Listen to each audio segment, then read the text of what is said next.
الحمد لله وكفى والصلاة والسلام على من لا نبي بعده وعلى آله وأصحابه الذين أوفوا عهدا الذين هم خلاصة العرب الأربع وخير الخلائق بعد الأنبياء أما بعد فأعوذ بالله من الشيطان الرجيم بسم الله الرحمن الرحيم والعاديات ضبحا فالموريات قدحا فالمغيرات صبحا فأثرن به نقعا فوسطن به جمعا إن الإنسان لربه لكنود وإنه على ذلك لشهيد وإنه لحب الخير لشديد أفلا يعلم إذا بعثر ما في القبور وحصل ما في الصدور إن ربهم بهم يومئذ لخبير قال النبي صلى الله عليه وسلم من عمل حسنة فسر بها ومن عمل سيئة فساءته فهو مؤمن صدق الله العظيم وصدق رسوله النبي الأمي الكريم ونحن على ذلك لمن الشاهدين والشاكرين والحمد لله رب العالمين۔ آخری پارے کی ایک سورت جس کا نام عادیات ہے، اور جناب نبی پاک صلی اللہ علیہ وسلم کا ایک فرمان تلاوت کیا ہے، جس کا مفہوم یہ ہے، اللہ رب العزت فرما رہے ہیں والعادیات، قسم ہے ان گھوڑوں کی جو جہاد میں دوڑتے ہیں ہانپ کر،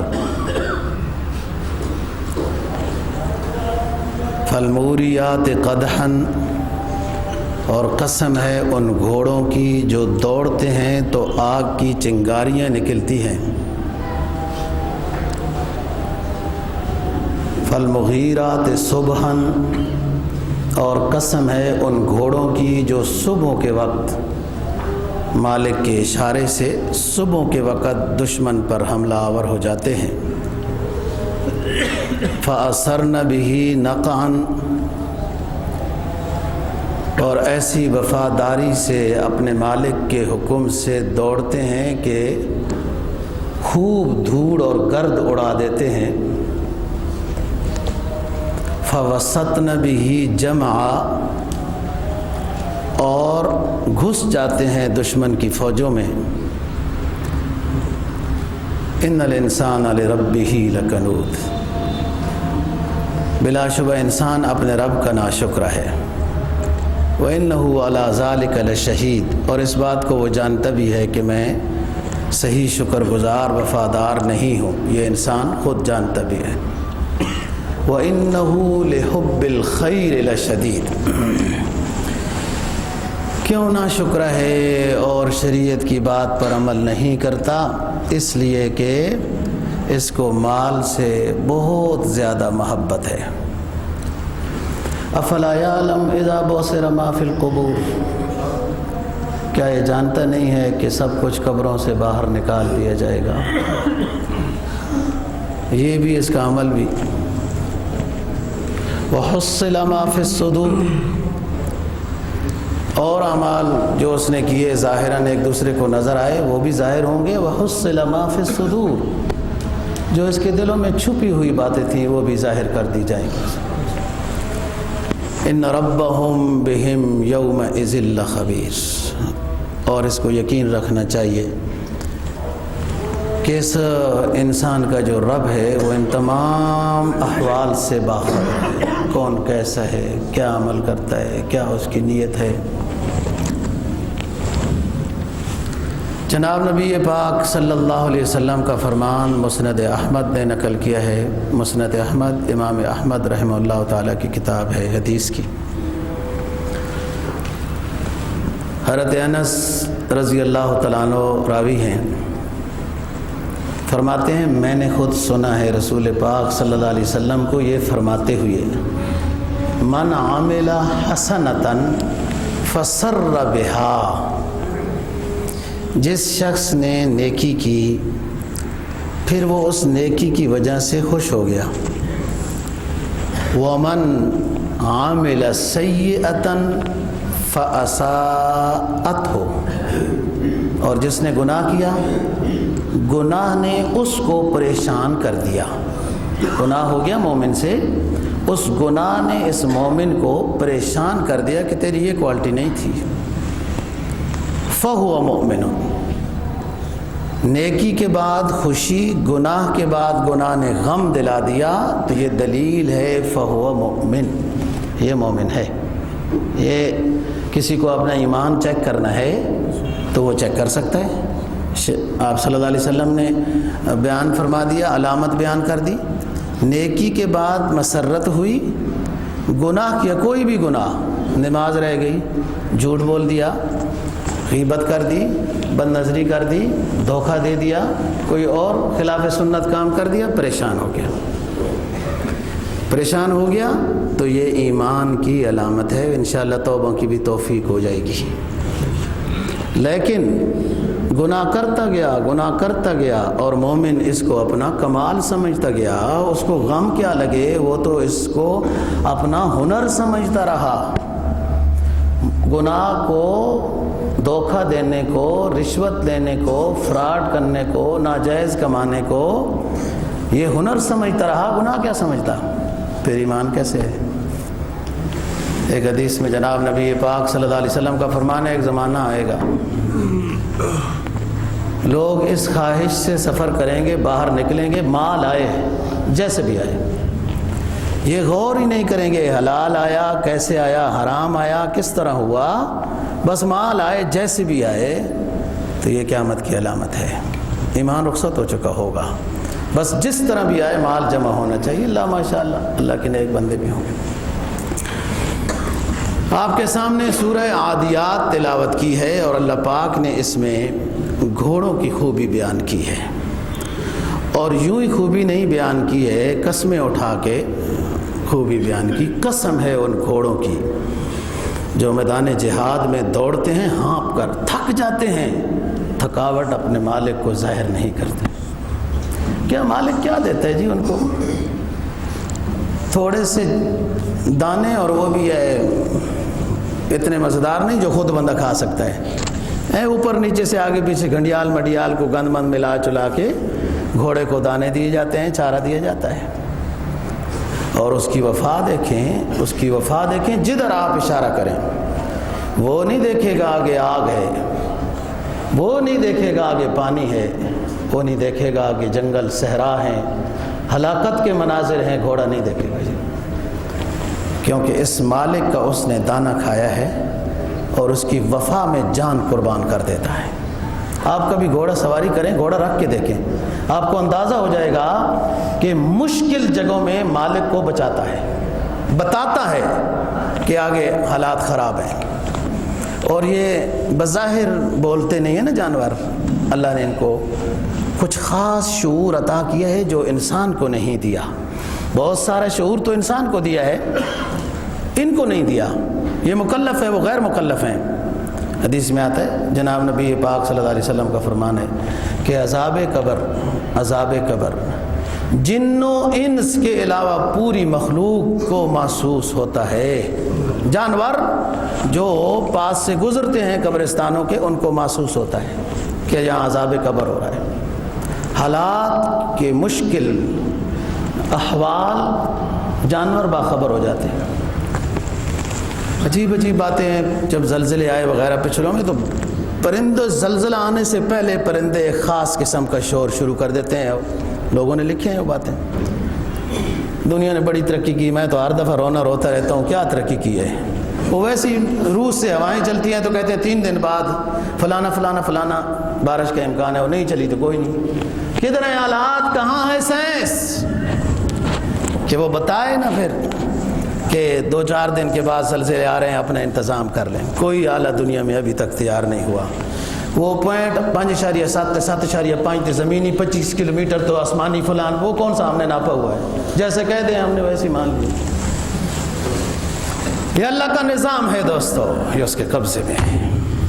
میں یہ بتا رہا ہوں اللہ تعالیٰ نے گھوڑوں کی قسمیں کھائیں ان کی وفاداری پر کہ مالک کے ساتھ اتنی وفا کرتے ہیں، اور یہ عجیب مخلوق ہے، یہ وفاداری میں حد ہے اس کی۔ بھائی یہ تو معزز محترم مخلوق ہے، ایک نجس مخلوق ہے کتا، اس کو اتنا کی روٹی یوں لوگ پھینکتے ہیں، کیسی وفا کرتا ہے، ساری رات جاگتا ہے، اس روٹی کے ایک ٹکڑے کی وفاداری میں چوکیداری کرتا رہتا ہے۔ عقبہ بن نافع رضی اللہ تعالیٰ عنہ، پانی نہیں تھا، ساتھیوں نے کہا، حضرت عمر فاروق رضی اللہ تعالیٰ عنہ کے دور میں نا جہاد کے اوپر تھے، عقبہ بن نافع رضی اللہ تعالیٰ، ساتھیوں نے کہا کہ حضور پانی نہیں ہے، مویشیاں بھی پیاسی، گھوڑے بھی پیاسے، سارا لشکر بھی پیاسا ہے، اور ضروریات بھی ہیں، کھانا پینا پکانا، کپڑے وغیرہ، نہانا دھونا، وضو۔ حضرت عقبہ رضی اللہ تعالیٰ عنہ نے ساتھیوں کو فرمایا بھائی ہمارے پاس تو ایک ہی حل ہے، ایک ہی وظیفہ ہے، ایک ہی چیز ہے جو سرکار دو جہاں صلی اللہ علیہ وسلم سے نصیب ہوئی، جب مشکل آئے تو 2 رکعت نفل پڑھو۔ تو آپ لوگ اور اپنا قافلے شافلے نظام سیٹ کرو، پانی اللہ دے گا، میں نفل پڑھتا ہوں۔ عقبہ بن نافع جو تھوڑا بہت پانی تھا وضو بنا کے نفلوں میں مصروف ہوئے، نفل پڑھ رہے ہیں، اس کے بعد دعا کر رہے ہیں، اللہ پاک تیری رضا کی خاطر تیرے حبیب کی حکم کی ادائیگی میں نکلے ہیں، پانی کی ضرورت ہے، عطا کر۔ عقبہ بن نافع کا گھوڑا سامنے باندھا ہوا تھا، جو سامنے کھر مارنے لگا زمین پہ، اور اللہ نے چشمہ جاری کر دیا۔ ادھر صحابی رسول کی دعا ہے اور ادھر گھوڑے کی وفات۔ سمجھا کون دعا کدھر ہو رہی ہے؟ اللہ نے حکم دیا اس وفادار مخلوق کو کہ گھوڑے کو کھر مار، پانی جاری کر دیں گے۔ فرمایا والعادیات ضبحا، قسم ہے ان گھوڑوں کی جو میدان جنگ میں دوڑتے ہیں، ہانپ کر تھک جاتے ہیں، مالک کو اپنی تھکاوٹ محسوس نہیں ہونے دیتے۔ ویسے تھکتا بہت کم ہے، گھوڑا جب تھکنے کے زمانے میں آتا ہے نا دوستو، تو اس کی روح قبض ہو جاتی ہے۔ یہ بھی عجیب بات ہے، گھوڑا جب تھکنے کے زمانے میں آتا ہے تو بس روانہ ہو جاتا ہے، یہ بیٹھتا نہیں ہے، اس کو تھکاوٹ ہی نہیں ہوتی، ہر وقت ہوشیار کھڑا ہوتا ہے۔ بخاری شریف کی حدیث ہے کہ جس نے گھوڑا پالا اس نے اپنے گھر میں خیر و برکت رکھ لی ہے، اپنے خیر و برکت گھر میں رکھ لی ہے، اتنی اونچی چیز ہے یہ۔ فالموریات قدحن، قسم ہے ان گھوڑوں کی، دوڑتے ہیں جو نہیں دیکھتے صحرا، نہیں دیکھتے پتھر، نہیں دیکھتے جنگل، نہیں دیکھتے پانی، اور ایسا دوڑتے ہیں کہ پتھروں کے ساتھ ان کے کھر ٹکراتے ہیں اس انداز میں کہ آگوں کے شعلے نکلتے ہیں، پھر دوڑتے جا رہے ہیں۔ فالمغیرات صبح، پھر حملہ آور صبح ہو جاتے ہیں۔ فاثرن بہ نقعا، کتنی گرد اڑاتے ہیں، گرد ویسے نہیں اڑتی۔ فوسطن بہ جمعا، زوروں کی جماعتوں میں گھس جاتے ہیں، لاکھوں کی جماعتوں میں گھس جاتے ہیں، جیسے مالک اشارہ کرتا ہے۔ آپ غزوات پڑھ کے دیکھیں، ان الانسان لربہ لکنود، انسان ناشکرا ہے، ادھر دیکھ، یہ جانور ہے، اس کی وفا دیکھ، اور تیرے لیے تو یہ ساری نعمتیں ہیں، تو کیوں ناشکرا ہوا؟ وَإِنَّهُ عَلَىٰ ذَلِكَ لَشَهِيدٌ، انہو کی بعض حضرات نے ضمیر لوٹائی ہے اللہ رب العزت کی طرف کہ اللہ جانتا ہے سب کو لیکن بعض مفسرین نے انہو کی ضمیر لوٹائی ہے انسان کی طرف کہ انسان اپنی ناشکری کو سمجھتا ہے. ایک ٹائم ایسا آتا ہے وہ اپنی ناشکری دوستوں سمجھ آنے لگ جاتی ہے. میرے اوقات کیا، میری صلاحیت کا، میری صحت کا، میرے علم کیا، میرا سب کچھ کیا، اور اللہ کی نعمتیں کتنی ہیں سمجھ آ جاتی. یہ بھی بڑی مبارک بات ہے کہ کسی کو یہ بھی سمجھ میں آ جائے کہ میں ناشکرہ ہوں. ہاں نہیں تو دنیا تو اپنی طرف منسوب کرتی ہے نا باتوں کو. میرا یہ کمال ہے، میں نے یہ کیا ہے، میں نے فلان کیا. نہیں، میں نے کچھ بھی نہیں کیا. جب انسان یہ سمجھ لے کہ میں ناشکر ہوں اور میں شکر کروں بھی تو بہت کم ہے، یہ بھی بڑی غنیمت ہے. کیوں ناشکر ہوتا ہے انسان اور حکم عدولی میں کیوں ہے، اللہ کے رسول کی اتباع میں کیوں نہیں ہے؟ بھائی 60-70 سال آرام اور عیاشی میں گزار لیے تو کیا ہوا؟ پتہ بھی نہیں چلے گا. آخرت میں جب پوچھا جائے گا کتنی عمر گزار کے آئے ہو، یومن او بعض یوم، یومن او بعض یوم، ایک دن یا دن کا تھوڑا سا حصہ، یہ 70-80 سالہ زندگی بھول جائے گی. دوست یومن او بعض یوم. تو ناشکرہ ہو گیا انسان، اللہ اور اللہ کے رسول کی نافرمانی میں ہو گیا، اور جانور شکر گزاری میں ہے. کیوں ناشکر ہے؟ وَإِنَّهُ لِحُبِّ الْخَيْرِ لَشَدِيدٌ، وَإِنَّهُ لِحُبِّ الْخَيْرِ لَشَدِيدٌ. اس لیے کہ مال سے بہت محبت کرتا ہے. مال سے محبت کی وجہ سے اپنے محسن کو بھول گیا. سرکار دو جہاں صلی اللہ علیہ وسلم کا فرمان، ایک زمانہ آئے گا، صحابہ کو فرما رہے ہیں واعظ و نصیحت، دنیا تمہیں کھا جائے گی، غڑپ کرے گی، تباہ کرے گی، نکل جائے گی. عرض کہ اللہ کے رسول ہم تھوڑے ہوں گے؟ فرمایا نہیں. ہمارے پاس اسلحہ نہیں ہوگا؟ فرمایا نہیں. اللہ کے رسول کیا وجہ ہے کہ دشمن ہمیں ذلیل کر دے گا؟ کہا یہ وجہ ہے کہ تم مال سے محبت کرنے والے بنو. مال سے محبت ہے نا. اللہ اکبر کی صدائیں بلند ہوتی رہتی ہیں، کوئی دکان نہیں بند کرتا، گاہک واپس چلا جائے گا. جی یہ مال سے محبت نہیں تو اور کس سے ہے؟ اللہ اکبر، اللہ سب سے بڑا ہے. نہیں سمجھ آیا؟ یہ نہیں سمجھ آیا کہ اللہ سب سے بڑا ہے اور سب کچھ دیا بھی اسی نے ہے. میں تو ان ساتھیوں کو کہتا ہوں اللہ کا خوب شکر ادا کرو، تمہیں اللہ نے اپنا کاروبار عطا کیا. کسی کی سنیاں نہیں پڑتی. ہاں یہ نوکری بڑی مشکل چیز ہے، بے شک بندہ ڈی جی ہو کسی کی سننی پڑتی ہے. مال والوں کی دیکھو نا جی، حدیث میں فضیلت بھی تاجروں کی بہت آئی کہ التاجر الصدوق یحشرون یوم القیامہ مع النبیین والصدیقین والشہداء. سچے تاجر انبیاء کے ساتھ ان کا حشر ہوگا، صلحاء شہداء کے ساتھ اٹھیں گے. سچے تاجر چائنا کو جاپانی بنا کے نہیں بیچتے رہے.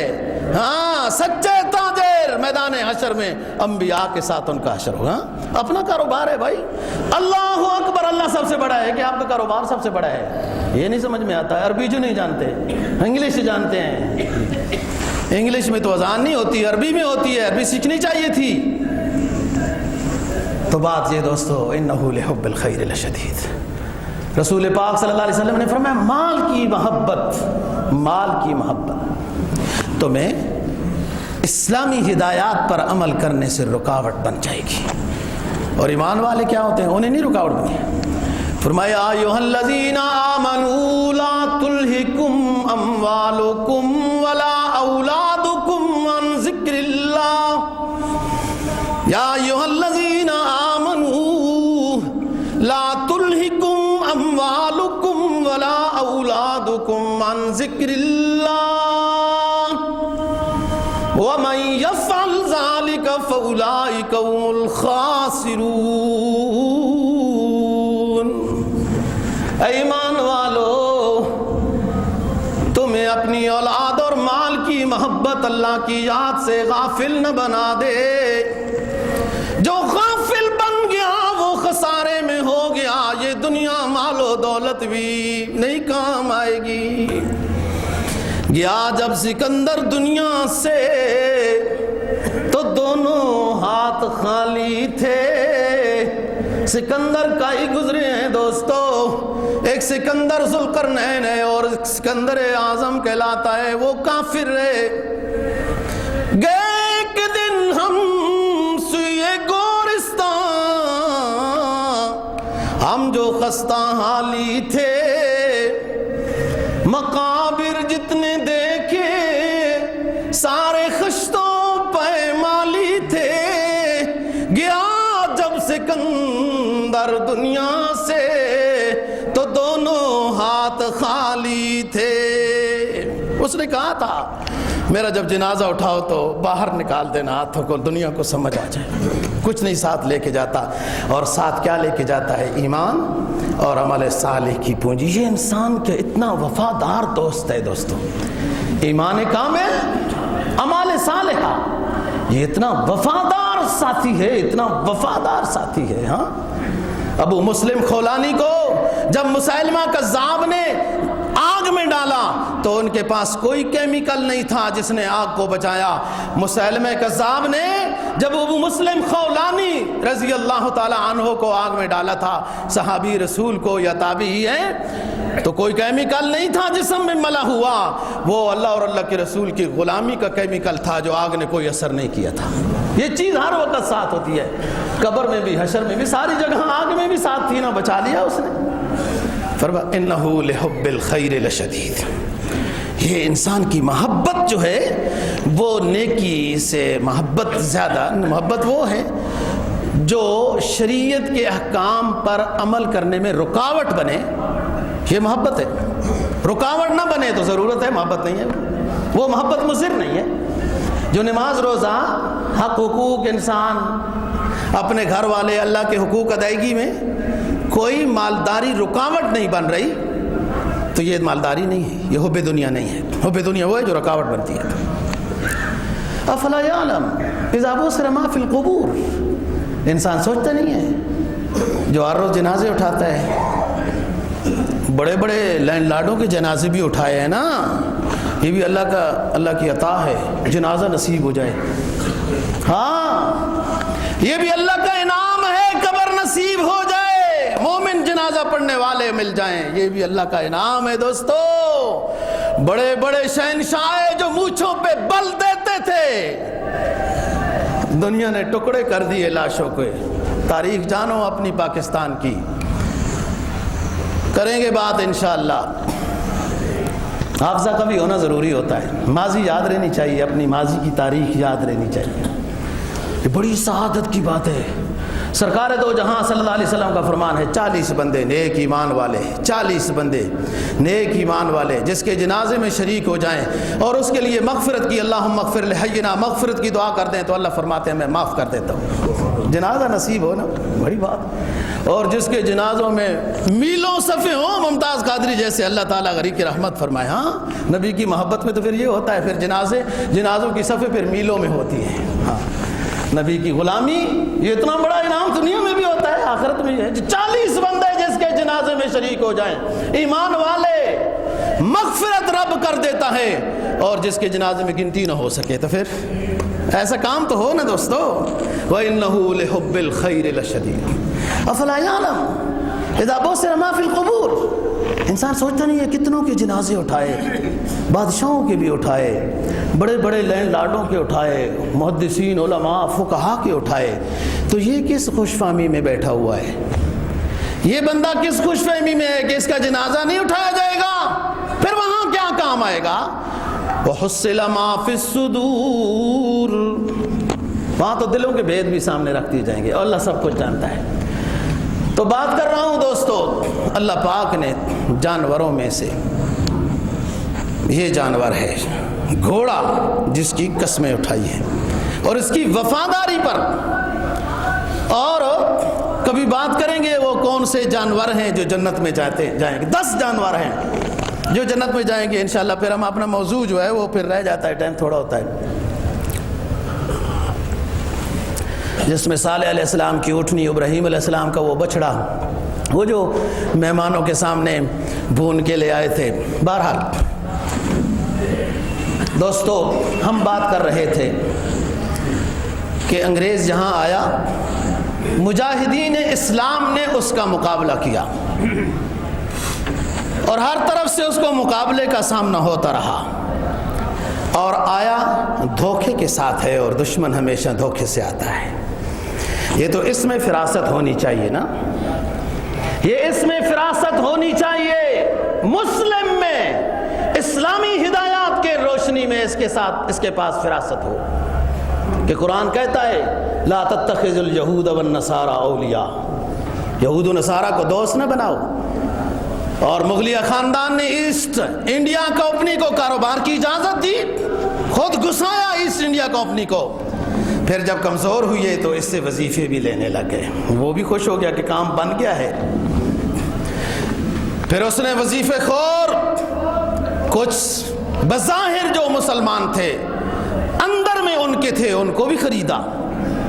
1600 عیسوی میں ایسٹ انڈیا کمپنی یہاں آئی اور حالات کا جائزہ لیا اور اندر گھستے رہے اور مسلمان خوش ہوتے رہے، وہ کاروبار ہو رہا ہے، حالات اچھے ہو گئے ہیں، اچھے ہو جائیں گے پھر حالات، یہ اچھے ہوئے پھر حالات کہ صدیوں پہ جہاں پہ اسلامی پرچم لہراتا تھا وہاں دشمن کا پرچم لہرانے لگا۔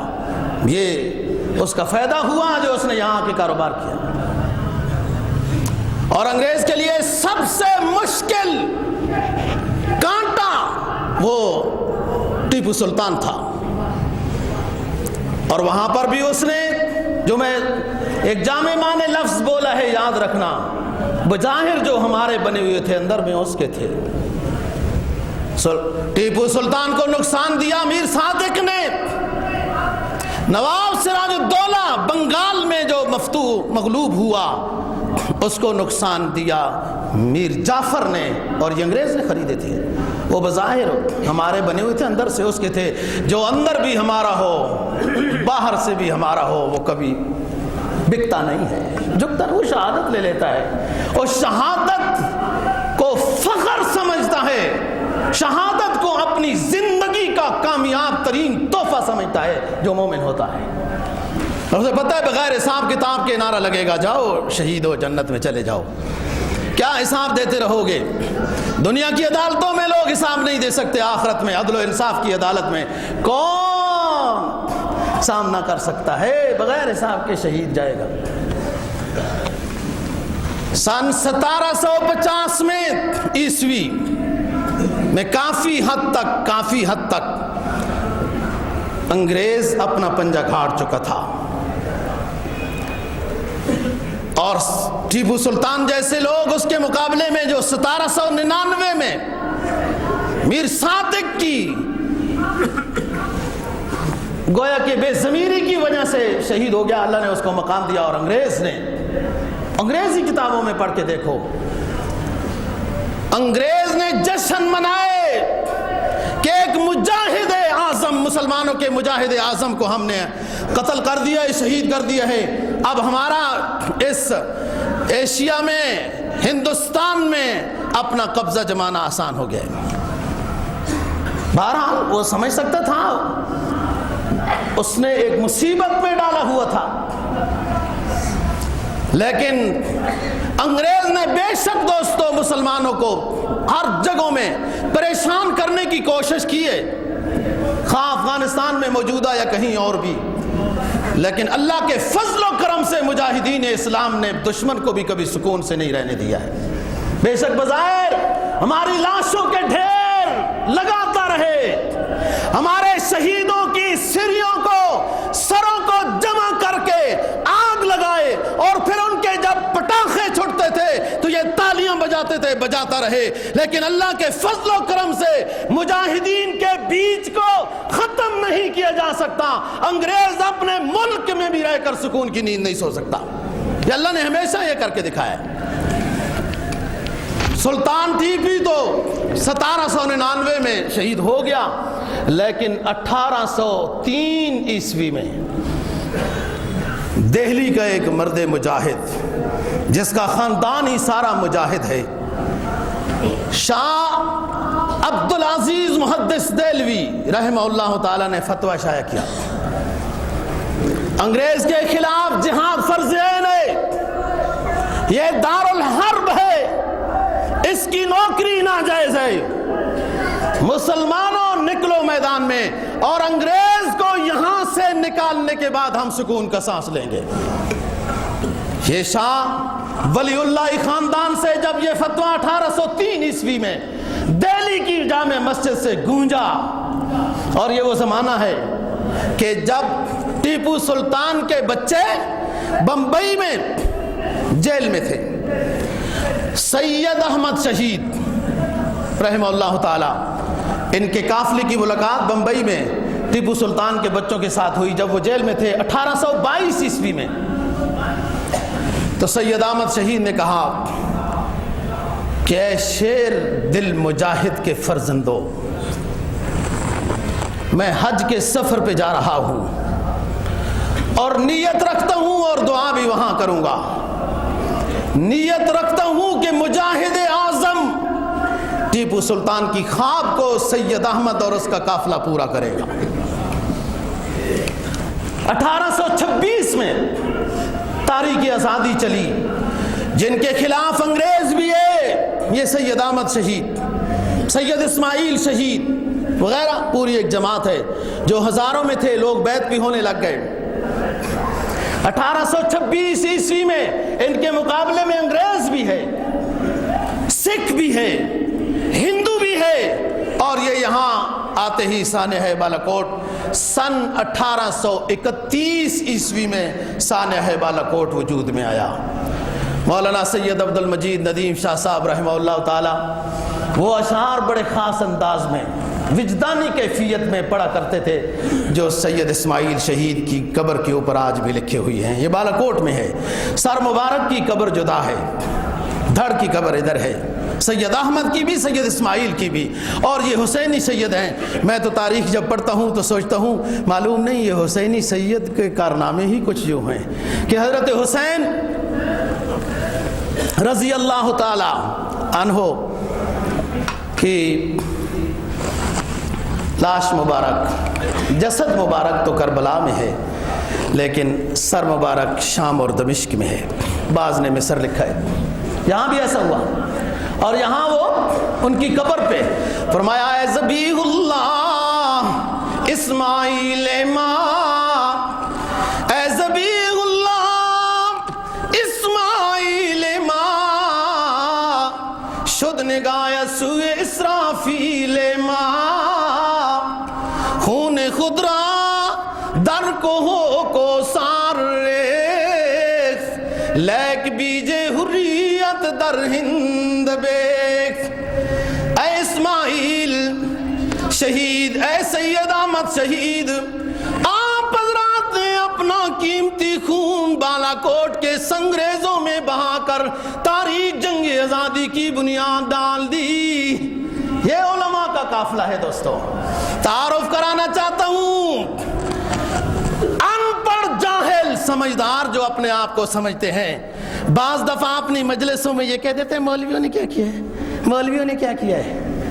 یہ مولوی ہیں جنہوں نے 1803 عیسوی میں جہاد کا فتویٰ دیا انگریز کے خلاف۔ یہ مولوی ہیں جنہوں نے 1826 عیسوی میں انگریز کے خلاف جہاد کی تاریخ چلائی اور پورے ہندوستان میں اپنے مبلغ بھیجے اور جہاد کے اوپر بیعت ہوئی۔ یہ وہ مولوی ہیں جنہوں نے شہادت حاصل کی اور تاریخ آزادی کی بنیاد ڈالی۔ انگریز نے کیا کیا تھا؟ انگریز نے یہاں آ کر تقسیم کیا، آپ تاریخ پڑھو، انگریز نے آ کے یہاں پر تقسیم کیا، طبقوں، دو طبقوں میں بندوں کو ڈالا، ایک وڈیرے، چودھری، نواب، زمیندار، بڑے بڑے خان، یہ ایک جماعت بنائی اس نے، یہ اولو العزم تھے، اور ایک دوسری جماعت، دوسرا طبقہ، موچی کا، نائی کا، جولائے کا، لوہار کا، یہ کمی ہے، یہ تمہارے غلام اور خادم ہیں۔ اسلام نے یہ تصور نہیں دیا، یہ انگریز بے ایمان نے خود تصور دیا، اور انگریز نے یہاں یہ تصور دیا، خود وہاں خود کمیوں کا ہی کام۔ اگر ہم نہیں، اسلام میں کوئی کمی نہیں ہے، اسلام میں کمی وہ ہے جو اسلام سے دور ہے۔ سب ان اکرمکم عند اللہ اتقاکم ہے، سب کا اچھا خاندان ہے جو ایمان والے ہیں، عمل صالح والے ہیں۔ اسلام میں کوئی کمی نہیں، کمی وہی ہے جس کا ایمان اور عمل نہیں ہے۔ یہاں آ کر اس نے یہ دو طبقے کیے، ایک خانوں کا، وڈیروں کا، جس کو اس نے وظیفے دے کے نوازا، اور دوسروں کو اس نے کمی کا کہا۔ یہاں آ کر وہاں خود وہ یہ مہنگی مہنگی گاڑیاں، میں تو نام ہی نہیں جانتا ہوں، یہ امریکہ کی جو گاڑیاں ہیں جو کہتے ہیں جی یہ تھوڑا نام دماغ میں آیا پھر بھول گئے، جیمس کی ایسے کچھ نام ہے، امریکی گاڑیاں کون بناتے ہیں؟ امریکی بناتے ہیں نا، تو لوہے کی گاڑی ہوتی ہے نا جی، تو لوہار کا کام کرتے ہیں نا، لوہار کمی ہوتے ہیں تو خود کمی نہیں ہو، وہ جہاز بناتے ہو ہم خریدتے ہیں جہاز لوہے کا فیبر کا، کمی نہیں ہو خود، تو خود کمی ہے ادھر بنا ہوا ہے، پوری دنیا کا غلام بنا ہوا ہے اور چیزیں مہیا کرتا ہے، اور یہاں آ کے اس نے ذہن پڑا کہ لوگوں کو تقسیم کیسے کروں، نوابوں کو، وڈیروں کو، ذمہ داروں کو، بڑے بڑوں کو الاٹ کی زمینیں، اور ان بدبختوں نے کیا کیا اللہ ماشاء اللہ، چند درہموں پر ان ذمہ داروں مسلمانوں ان وڈیروں نے چند درہموں کی لالچ میں آ کر مسلمان مجاہدوں کے بچوں کے پتے بتائے کہ یہ مجاہد لڑکا فلانے گاؤں میں، یہ مجاہد لڑکا فلانے گاؤں میں، ان کو پکڑوا کے مرواتے رہے، یہ کمی بنایا، اور پھر اس مولوی صاحب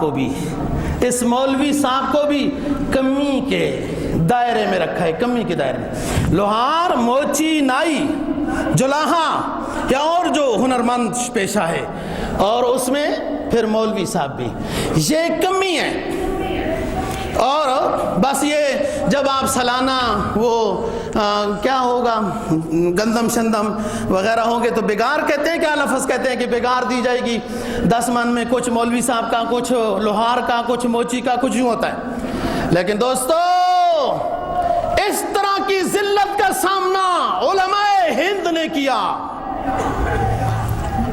ذلیل ہونے کے لقب اپنے اوپر لیتے رہے، رسوائی کے لیتے رہے، ملا کے لفظ ان کے اوپر بطور تانے کے کسے جاتے رہے، یہ لفظ لیتے رہے، اور جو ان کے مقتدی، جو ان کی مسجدوں کے متولی، وہ ذمہ دار، وہ خان، وہ وڈیرے، وہ ان کو اس طرح کی باتیں ذلت والی کستے رہے، اور یہ ان کو نمازیں پھر بھی پڑھاتے رہے، یہ ان کو رسوا، وڈیرے علماء کو رسوا کرتے رہے، یہ علماء ان کے بچوں کو پھر بھی قرآن کی تعلیم دیتے رہے، وہ ان کو جوتوں کی جگہ پہ بٹھاتے رہے، یہ پھر بھی ان کا جنازہ پڑھاتے رہے، وہ ان کو ذلیل سمجھتے رہے، 2 وقت کی روٹی دے کر بھی احسان کرتے رہے، یہ پھر بھی ان کے لیے مغفرت کی دعا کرتے رہے، یہ مولوی کا کام ہے، بر اعظم مولوی کا یہ کام ہے، جو اپنے دفتروں میں سوئے بیٹھے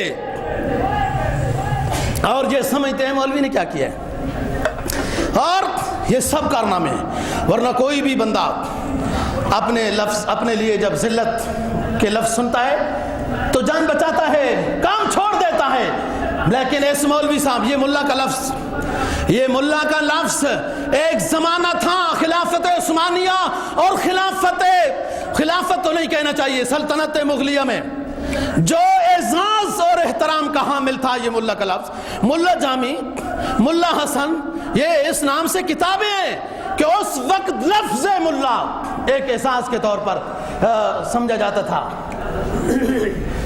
یہ فاقہ کش جو موت سے ڈرتا نہیں ذرا، اقبال نے کہا نا وہ فاقہ کش جو موت سے ڈرتا نہیں ذرا، روح محمد اس کے بدن سے نکال دو، یہ سارے حالات کا مقابلہ کرتا رہا، لیکن پھر بھی اس نے اسلام نہیں چھوڑا، وہ پھٹی پرانی پڑی ہوئی چٹائی پر زندگی گزار دی، اللہ اکبر کی صدائیں بلند کرتا رہا، نہ بارش رکاوٹ بنی، نہ طوفان رکاوٹ بنے، نہ موسم رکاوٹ بنا، نہ انگریز کچھ کر سکا، نہ وڈیرے کچھ کر سکے، نہ بظاہر مسلم اندرونی طور پر دین کے دشمن کچھ کر سکے، یہ ہر حال میں اس مولوی نے اسلام کی شمع کو روشن کیا اور اللہ اکبر کی صدائیں بلند کرتا رہا، خواہ بجلی ہو یا نہ ہو۔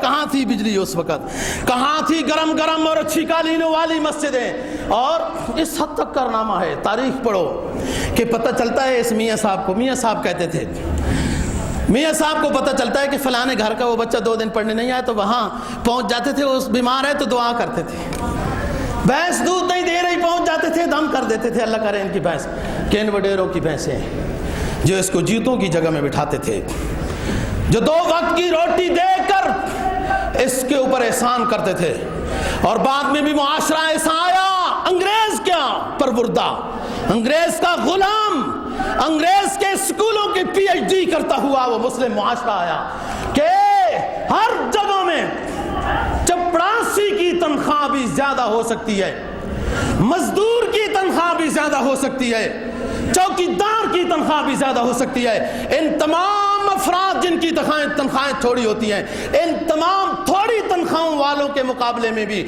مولانا صاحب کی تنخواہ اور تھوڑی ہوتی ہے، لیکن اس نے کبھی ہڑتال نہیں کی ہے۔ میری تنخواہ بڑھاؤ، اس نے کبھی ہڑتال نہیں کی، روڈ نہیں بند کیے۔ اگر ہڑتال کی اس مولوی صاحب نے تو یہی کیا، خدا کے لیے سپیکر نہ اتارو، اذانیں گونجنے دو۔ وہ کیا فرقہ واریت ہے سپیکروں سے جب اذان گونجے؟ بھائی بریلوی مسلک والے اللہ اکبر کر کے نماز کے لیے بلاتے ہیں نا، کیا اختلاف کی بات ہے؟ دوبندی بھی مسئلہ کی ہے، ویسے کوئی حقیقت نہیں ہے، دوبندی بریلوی ویسے شہروں کی بات ہے، میں کروں گا انشاءاللہ یہ بات، لیکن چلو تھوڑا بہت جو فرق کوئی ہے کوئی کسی مسئلے میں، اللہ اکبر میں کس کا اختلاف ہے؟ اہل حدیث بھی اللہ اکبر کہہ کے لوگوں کو نماز کے لیے بلاتے ہیں، دوبندی بھی اللہ اکبر کہہ کے لوگوں کو نماز کے لیے بلاتے ہیں، بریلوی بھی اللہ اکبر کہہ کے لوگوں کو نماز کے لیے بلاتے ہیں، اور ایک مسلم ریاست میں نماز کی بلانا بھی فرقہ واریت ہو گیا ہے۔ سپیکر اتارو، مولوی تو بیچارہ یہی کہہ سکتا ہے کہ نہ اتارو، یہ آوازیں بلند کر، لیکن اس وقت تو سپیکر تھے نہیں، اور یہ پھر بھی آوازیں بلند ہوتی رہیں۔ اور جہالت کا وہ زمانہ تھا، لوگوں کو اپنے بچوں میں کے کانوں میں اذان دینا نہیں آتی تھی، وہ بڑے نخرے، بڑے تم تراز کے ساتھ چلنے والے وڈیرے جب مر جاتے تھے ان کے بچوں کو تو اپنے باپ کو غسل کرنے کا بھی طریقہ نہیں آتا، غسل دینے کا بھی طریقہ نہیں آتا، مولوی کے محتاج ہوتے تھے۔ مولوی نے کبھی احسان نہیں جتلایا، اوے تم تو صحیح روٹی بھی نہیں دیتے ہو، شام کو جو روٹی مسجد میں بھیجتے ہو صبح کی بھیجتے ہو، نہیں، اس نے کبھی گلہ شکوہ نہیں کیا، کبھی ہڑتال نہیں کی ہے، جو دے دیا کھا لیا، نہیں تو وہ فاقہ کش جو موت سے ڈرتا نہیں ذرا، اس کو تو فاقہ وراثت میں ملا ہے، یہ کوئی اور مزدوری کر سکتا تھا، لیکن اس نے سمجھے کہ نبوت کی شمع کو روشن کرنا اس دور میں جہاد اعظم ہے، اور یہ ضروری کام ہے، اس کو کیا جائے۔ یہ جس کو تانے دیتے تھے یہی ان کے جنازے پڑھاتے تھے، یہ ان کے لیے مغفرت کی دعا بھی کرتے تھے، ختم شریف بھی کرتے تھے، بچوں کی کانوں میں اذانیں بھی دیتے تھے، اور ان بدبختوں کو نکاح کے وقت تو کلمہ بھی نہیں آتا تھا، یہ مولوی بیچارہ نکاح کے وقت ان کو کلمہ پڑھا کے صحیح مسلمان بنا کے نکاح بھی کراتا تھا، لیکن گلہ نہیں کیا، ہڑتال نہیں کی، اور اسلامی شمع کو روشن کیا۔ یہ انگریز نے دو طبقے کیے۔ میں کہتا رہتا ہوں آپ کو کہ اپنے مسجد کے علماء کا خوب خیال کرو، اللہ تمہیں خوب نوازے گا، لیکن میرے اعلان کا ہرگز یہ مطلب نہیں کہ میں محتاج ہوں۔ الحمدللہ اللہ کے فضل و کرم سے مجھے دنیا کی کوئی محتاجی نہیں ہے۔ میرا یہ اعلان اپنے لیے نہیں ہے، میرا یہ اعلان آپ کے لیے ہے کہ آپ کی ایک رہائش ہے، وہاں آپ کی مسجد ہے، آپ کا ایک گاؤں ہے، وہاں آپ کی مسجد ہے، کہاں آپ کی سسرال ہے، وہاں آپ کی مسجد ہے، اور عالم کی ضرورت کو پورا کرو، انگریز کی غلامی کی الٹی کر دو، یہ بدبودار الٹی ہے، نجس ہے، اس کو اپنے اندر سے نکال دو۔ اپنا امام ہے آپ کا، وہ جب تک اللہ اکبر نہ کرو آپ لوگ پیچھے کھڑے رہو گے، وہ جب تک رکوع میں نہیں جائے تم کیا کرو گے؟ رکوع میں جائے اٹھے نہیں تو کیا کرو گے؟ جس کے پیچھے نمازیں پڑھتے ہو وہ امام ہے، وہ امام ہے جو سنت رسول صلی اللہ علیہ وسلم کے سنت پر عمل کر رہا ہے۔ آپ کو اس کا اندازہ ہونا چاہیے، اعزاز ہونا چاہیے۔ ویسے کسی فرقے میں بھی کوئی خوبی ہو تو ظاہر کرنی چاہیے۔ ماشاءاللہ بریلوی مسلک کا جو فرقہ ہے، جو جماعت ہے، کیا فرقہ تو نہیں کہنا چاہیے، یہ اپنے علماء اپنے استادوں کا خوب خیال کرتے ہیں۔ دو بندی تو صرف نخرے میں ہی ہوتے ہیں کہ ہم تو احسان نہیں کرتے، نماز جو پڑھتے ہیں پیچھے امام صاحب کے، ذرا سی میں بات سخت کر دوں نا، میں جانتا ہوں بعد میں اس کے پیچھے نماز نہیں پڑھتے، ہم ادھر جائیں گے نماز پڑھنے، یہ نماز نہیں پڑھتے۔ اپنے عالم کا خیال رکھو اور اس سے احسان نہ سمجھو، آپ کا اپنا خیال ہے، لیکن میں صاف ستھرے الفاظ میں کوئی ریاکار، بعض دفعہ میں یہ بات کہنا چاہتا ہوں پھر نہیں کہنا چاہتا کہ کہیں یہ میری ریاکاری نہ ہو جائے، کہیں یہ نیکی ضائع نہ ہو، کہ مجھے الحمدللہ ضرورت نہیں ہے۔ میں آپ کو یہ دعوت دے رہا ہوں، اپنے اپنے علاقوں میں حالات کا جائزہ لو۔ مجھے اتنا دکھ ہوا، ایک ساتھی نے ایک اپنے امام کی شکایت لگائی ہمارے سامنے کہ اس امام کے گھر کے دو کمرے تھے، ہم کمیٹی کے بڑے ہیں اور اس امام نے اپنے ساتھیوں کے تعلق کی وجہ سے ایک تیسرا کمرہ ہماری اجازت کے بغیر بنانا شروع کر دیا۔ یہ ایک بندے نے میرے سامنے اپنے امام کی شکایت لگائی، پھر آپ خود ہی سمجھ لو کہ میں نے اس کی کیا اصلاح کی ہوگی، آپ اندازہ خود ہی کر لو۔ اور وہ امام صاحب مجھے نہیں جانتا، اس کے بعد میں نے اس کو کوشش کی جاننے کی، اور اپنے ساتھیوں کی مدد سے اس کو وہ کمرہ بنا کے دیا، اور وہ ساتھی بھی ماشاءاللہ اللہ ان کو جزائے خیر دے، میری بات کو انہوں نے مانا اور سمجھا۔ دیکھو یہ کیسی، دیکھو دوست ہو جاتے ہیں، ساتھی ہو جاتے ہیں۔ یہاں آپ دیکھو مجھے بھی آج 23-24 سال تو ساتھی کوئی ہے۔ میں نے ایک دن ظہر میں ساتھیوں سے مشورہ کیا کہ موٹر سائیکل لینا ہے، ضرورت پڑتی ہے اپارا جانا جو۔ وہ ساتھی 2-4 جو وہاں بیٹھے تھے مجھے معلوم نہیں کون تھے، آدھے گھنٹے کے بعد فون آیا کہ مولانا صاحب آپ کون سا موٹر سائیکل لینا چاہتے ہیں، کون سا؟ تو میں نے کہا پیسے تھوڑے ہو گئے تو ہیرو لیں گے اور زیادہ ہو گئے تو ہنڈا لیں گے۔ اس نے کہا مولوی صاحب جو اعلیٰ ہے اور اچھا ہے وہ لیں گے، جتنے کا ہے میں لے دیتا ہوں، پیسے دے دو۔ میں نے گاڑی خریدنے کا تصور پیش کیا، میرے ساتھیوں کو پتہ چلا ایک رجل غیب جو میرا اتنا مقتدی نہیں لیکن جانتا ہے، کہتے ہیں مولوی صاحب جو اچھی لگے دل کو وہ لینی ہے، ضرورت پڑی تو بندہ حاضر ہے۔ ساتھی ہوتے ہیں، خدمت کرتے ہیں، لیکن عالم کو کوئی لالچ نہیں ہونی چاہیے۔ جب اس کا یہ وصف آئے گا کہ اس کی کوئی لالچ نہیں ہوگی دوستو، پھر اس کے بعد مقام بنے گا، سب کچھ ہو جائے گا۔ حدیث ہے ہمارا ایمان نہیں تو کس کا ایمان؟ ایک عالم دین کا ایمان نہیں تو اور کس کا ہو، کہ جو مسجد کی خدمت کرتے ہیں، مسجد میں بیٹھتے ہیں، قرآن حدیث پڑھاتے ہیں، لوگوں کو مسائل سکھاتے ہیں، حدیث سمجھاتے ہیں، قرآن سمجھاتے ہیں، وہ دنیا کے تمام کاموں کے لیے اللہ نبی پاک صلی اللہ علیہ وسلم فرماتے ہیں میرا رب کہتا ہے میں کافی ہو جاؤں گا۔ ہمارا ایمان ہے اس کے اوپر، سب کافی ہو جاتا ہے، سب کافی۔ میں نے بتایا نا کہ سب سے عمدہ گوشت بکرے کا ہوتا ہے، ہر لحاظ سے، طبی لحاظ سے بھی، جیسے بھی سب کچھ، اور ہم نے کبھی دعوت نہیں دی ہے۔ اللہ نے لوگوں کے دلوں میں خود ڈالا ہوا ہے کہ بکرا دینا ہے مدرسے کے اندر، اللہ کا نظام ہے نا جی۔ ٹھیک ہے ان کو صدقے کا فائدہ ہوتا ہے، ماشاءاللہ صدقے کی بہت فضیلت ہے، لیکن انہیں پتہ ہے یہ بچے حفظ والے 10 12 14 15 سال کے بچے ہوتے ہیں، ان کو اچھا کھانا کھلانا چاہیے، رب نے انتظام کیا ہوا ہے، کوئی کیا کر سکتا ہے۔ تو بات یہ کہنا چاہتا ہوں دوستو، اپنے علاقوں میں اپنے اماموں کا خیال رکھو۔ یہ مولوی صاحب تھے جن کا تعارف میں کرا رہا ہوں، اور پاک و ہند میں انہوں نے اسلامی شمع روشن کی ہے۔ جب سن 1831 میں سانحہ بالاکوٹ وجود میں آیا، اس کے بعد مولانا نصیر الدین دہلوی نے تاریخ آزادی کی قیادت سنبھالی۔ سن 1840 میں مولانا نصیر الدین دہلوی وفات پا رہے ہیں۔ اس کے بعد مولانا عنایت علی، مولانا ولایت علی دونوں بھائی ہیں جنہوں نے اس تحریک کو سنبھالا، اور ان کی وفات کے بعد مولانا رحمت اللہ کیروانی، مولانا فضل حق خیر آبادی، مولانا احمد مدراسی، یہ 3 بڑے لوگ ہیں جو بعد میں یہ مالٹا کی جیل میں بھی گئے، اور ہم بات کریں گے۔ اور اس وقت یہ تاریخ آزادی چل چکی تھی۔ سن 1857 میں تاریخ آزادی شروع ہو چکی تھی، اور یہی وہ علماء ہیں جن کے اوپر سب سے پہلے انگریز کے خلاف جہاد کرنے کے لیے لاکھوں ہزاروں طلباء نے ہاتھوں پر بیعت کی کہ ہم انگریز کے خلاف جہاد کریں گے۔ اور انگریز نے کیا کیا دوستو؟ انگریز نے علماء کو، طلباء کو، داڑھی والوں کو توپوں کے آگے باندھا، ہزاروں کی تعداد میں علماء کو توپوں کے آگے باندھ کر خنازیر کی چربیوں میں مار کے ڈال کے لٹکا کے آگ لگائی، توبوں کے آگے باندھ کر گولے چلائے۔ علماء تاکہ ان مجاہدین کی شہادت کو دیکھ کر تاریخ آزادی کی سے پیچھے ہٹ جائیں، لیکن وہ جتنے مجاہد شہید ہوتے گئے اللہ کے اذن سے اتنے مجاہد اور تیار ہوتے گئے۔ وہ فریب خوردہ شاہی جو پلا ہو کرگسوں میں، اسے کیا خبر کیا ہے رسم و راہ شاہبازی۔ یہ تو ہم تو اب دوستو ایک آرام پرستی میں آ گئے، اور یہ آزادی جو اللہ نے ہمیں عطا کی اور ایک پاکستان کی سرزمین دی، اس کی ہمیں کیا قدر ہے۔